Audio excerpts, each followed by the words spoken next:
Hey guys, welcome back. That's right, we're talking artifacts, we're talking reserve lists, some of the great stuff you may have missed out there, and it's still affordable.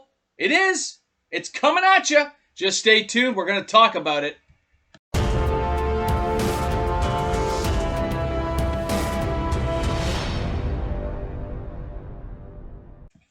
Hey guys, welcome back. MTG Moxman here. Hope you're ready for some fun today. We're going to talk a little reserve list. We're going to talk artifacts. Now, as we all know, artifacts can go in almost any deck. They do a myriad of things, but back in the day, artifacts did crazy stuff. Not these kind of like single line stuff you see nowadays. Oh, it adds a +2/+1. Oh, it adds a first strike. No, it did like, hey, let's switch your land to this. Let's make you lose the game automatically. There were some fun cards out there that really did it for you. So, we're going to talk about that today. Now, if you're new to the channel, please make sure you smash that subscribe button. Join into the fun. Gets us closer to our Weatherlight box opening. It's going to be a blast. And remember, I am often imitated but never duplicated. Always find it here first. So, here we are with our reserve list talk. I have done a whole bunch of cards lately I've noticed spiking all over the place. Now, there's a whole bunch of reasons why this is happening. You can find it in some of my other videos, but the short and curlies of it is we have cards spiking up because people are finally noticing them. People are getting a little nostalgic and people are looking for investments. They're getting extra cash from their government, from whatever program they happen to be on, or they've got a steady paycheck they can afford to finally delve into it. Who knows why, but it's happening. I don't want to take everyone's reasons and say this is the reason. There's a whole bunch of reasons, and they all just peck away at the reserve list one card at a time. So today, let's go. Let's talk about some cards, and let's have a little fun with it. All right, now, number one. Here we have Force Field. Now, Force Field's an amazing card.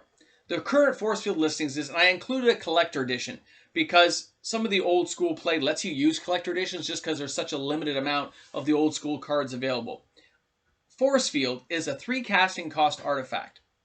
That 3 casting cost artifact allows you to reduce damage done to an unblocked creature to 1. I don't care if it's a 50-50. It's now doing 1 point of damage. Such an underrated card. Okay, the card was amazing back then. You see how he's like holding things back? That's actually, I believe, a Mox Jet. If you line the coloring up with a Mox Jet picture, he's actually holding up the Mox Jet. That's how big a Mox is in Magic. And this dude's trying to hold the whole thing up with his magical powers. This is an amazing card. It is extremely underrated. I was leery to put this one up. I'm like, oh, I want to buy a couple of more because after I put this up, I know some people are going to pick them up. Now, when you compare a Mox at $3,000-$4,000, a Force Field of $325 is pretty damn reasonable, isn't it? It's pretty affordable to go out there and dive in and buy that card. It's crazy, right? So now you have the chance to do it because I'm telling you. Now, if we go over here, though, we can see some of the sold listings. So look at what we got here.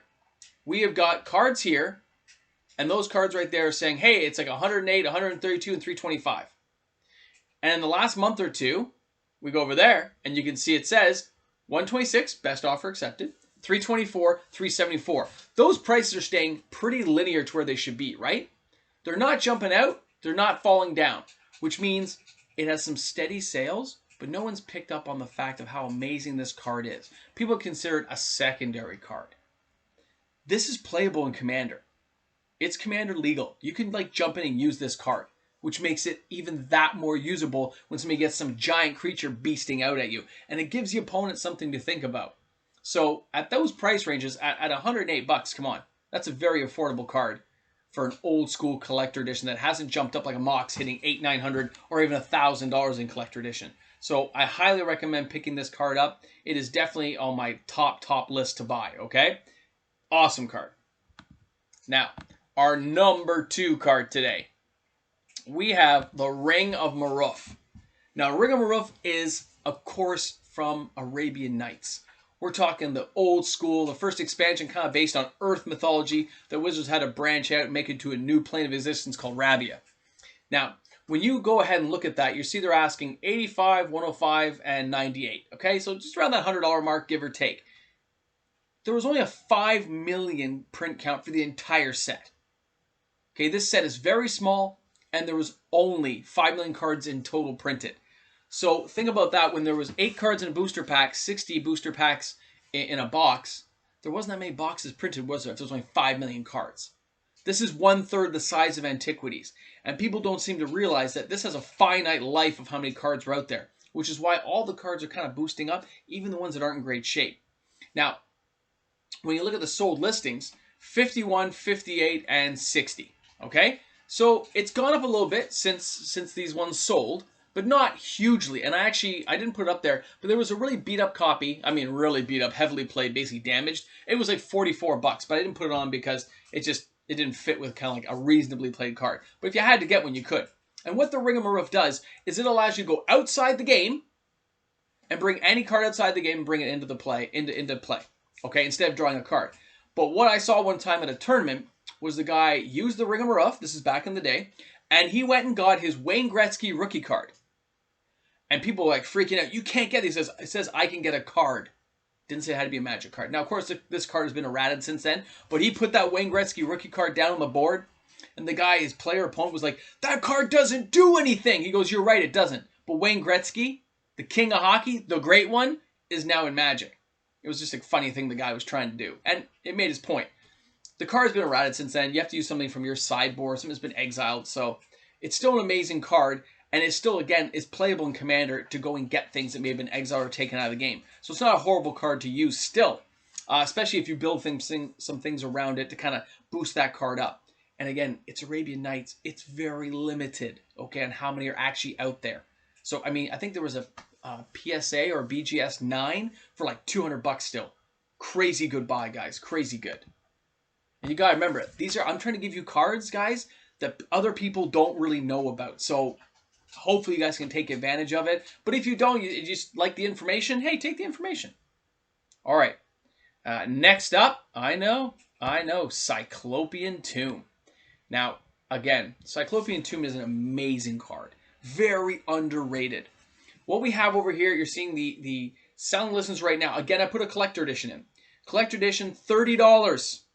$30. 76 and 44, because the 44 one has like a $50 shipping. So it's basically still like $80, $90. So, and then when you look at the sold listings, you can see a BGS sold for like, it's like $80. And then there's a 70 and an 80 in there, okay? But take a look at these cards. Cyclopean Tomb was a 4 casting cost artifact that could turn any land you want into a swamp. So if you put it with a land destruction deck, if you mixed it in the mix, you could blow their stuff up and mess with people's land. Now, even if they get rid of Cyclopean Tomb, it actually doesn't change all their lands back. It changes 1 back per turn that you pick. So if you're brutalizing their land and they find a way to actually get rid of it, you can still pick and choose which lands turn back when, which is awesome being the controlling opponent. Like, it's amazing. And again, usable Commander, very underrated card that people just haven't taken notice of. So I hope you guys realize when I'm showing you this stuff, it's affordable. $40, $30, come on, we pay that now for Great Henge, right? But this is reserve list and it's 30 years old. How can you go wrong with this? And the artwork is iconic when you see that card there. That's amazing. Please leave comments, guys. I gotta know what you think about this stuff. Gets me going. Amazing. All right. Where are we at? This one? Aha! Tsuchi. All right. So Tsuchi is an Antiquities card. Amazing back in the day, except for it gave you mana burn, which doesn't exist anymore. And that's when you tapped mana. If you couldn't use it, you took 1 point of damage for every mana you did not use. That's gone now, thank goodness, because it was ridiculous and people would burn you out.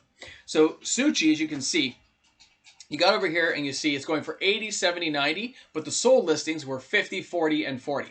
Okay, 45, sorry. When you look at those listings, now it's a 4 casting cost 4/4. When it dies, you get 4 mana. Whether you like it or not, it gives you 4 colorless mana. So people can build decks and use Tsuchi to give them mana boost even when your creatures are killed. You may want to kill your own creature to bring out an Ugin or something. It's crazy.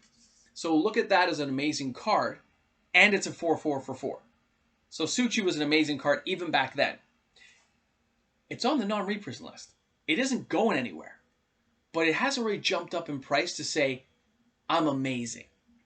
So this is your opportunity when you see cards like this, guys, to grab one before it gets ridiculous. I mean, even 75 seems like it's kind of getting up there, but it's still affordable. I mean, it's kind of doubled in price in the last month or so, but it's still not beyond your reach. It's when it gets that 150 mark that you already start freaking out. It's like the cost of a booster box, but right now. You could trade a couple cards and still pick one up. So, amazing card as well. And then we're going to go to my last choice on my artifact list of all these cool artifacts you may not know about on the reserve list you can still afford. We are jumping to Nova Pentacle. Now, I actually sent one of these off to another YouTuber because, you know, I was having some fun with it and I had some extras. Now, when you look at this card, Nova Pentacle, forecasting cost lets you redirect damage done to you to a creature of an opponent's choice. But imagine you don't have any creatures, and they try to fireball you for 20, and you redirect it to one of their creatures, which is amazing. Okay? Underrated, usable in Commander. Again, I'm choosing cards that can be used in more than one format. I like cards that have a chance to grow into other formats. When you look at the listing here, you're going to see 38, 57, 44, varying shipping. And then over here, you're going to see the 25, but had a higher shipping. And then you got 42 and 35. So it is starting to go up. It's gone up like 10, 15% in the last 60 days. It is starting to see an increase because, again, it's Legends. It's very hard, very iconic artwork, and very hard to like knock it down. It's a good card, especially when used in certain decks to redirect damage away from yourself. It's amazing. So I hope you appreciate some of the things I showed you today. These are amazing cards. They're underrated, and they're important to realize that other people out there with a lot more money are going to pick these things up sooner or later. You, as an average Joe like myself, trying to pick up one or two, we might be able to swing it before it gets too ridiculous. And if you have a little extra cash, if you could buy 4, you're only talking, what, $200? But you could sell 3 off later on. Still get to keep one for yourself if the price did increase, if you're looking for an investment. All these cards have that availability. $3,000 for Mox basically lets you buy 10 force fields. Right? Just saying. All the possibilities are out there. And I had a thing here. Which I was gonna do, but I think I'll do this on a separate one to show you guys that just some fun stuff. Okay, so we'll catch this up on the next video. We're out of time today. Thank you so much for tuning in. This was MTG Moxman. See you guys soon. Enjoy your weekend. We'll see you guys on Sunday, or the next time I see you after I click this button, because you never know when it's gonna happen. Right? I'm done. You guys probably all hung up by now. It's okay. I don't mind. Here, I'll click these things off for you. There, you happy? What's that, Deadpool? I know, right? All right, guys, have a great one. Shop smart, shop as smart. Hey, guys, big shout out to all my patrons. Thank you so much for helping out every video. And, of course, a big shout out to some of my fellow YouTubers, Paws Brown, DJ Longhair, MTG Peddler, and Ventrix. Thanks a lot, guys. You guys rock. Have a great weekend, everyone.